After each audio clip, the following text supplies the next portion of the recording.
சட்டமன்ற உறுப்பினர்கள் மற்றும் முன்னாள் சட்டமன்ற உறுப்பினர்களின் வீடியோ காலில் தோன்றி மிரட்டிய சைபர் கிரைம் மோசடி கும்பல் குறித்து காவல்துறையினர் விசாரணை நடத்தி வருகின்றனர்.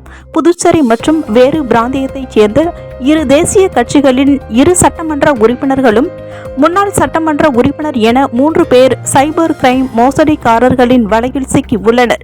3 பேரையும் தனித்தனியாக கடந்த சில நாட்களுக்கு முன் சைபர் கிரைம் மோசடி கும்பல் வீடியோ காலில் தொடர்பு கொண்டது.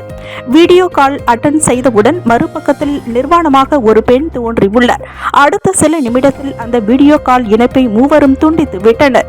அடுத்த சில நிமிடங்களில் சைபர் கிரைம் மோசடி கும்பல் சட்டமன்ற உறுப்பினர்களை தொடர்பு கொண்டு, நீங்கள் நிர்வாணமான பெண்ணுடன் பேசும் வீடியோ பதிவு உள்ளது, குறிப்பிட்ட தொகையினை கொடுத்தால் வீடியோவை வெளியிட மாட்டோம், மறுத்தால் சமூக வலைதளங்களில் வீடியோவை வெளியிட்டு விடுவோம் என மிரட்டினர். இதுகுறித்து 3 பேரும் அளித்த புகாரின் பேரில் சைபர் கிரைம் காவல்துறையினர் மிரட்டல் விடுத்த மர்ம நபர்கள் குறித்து விசாரணை நடத்தி வருகின்றனர்.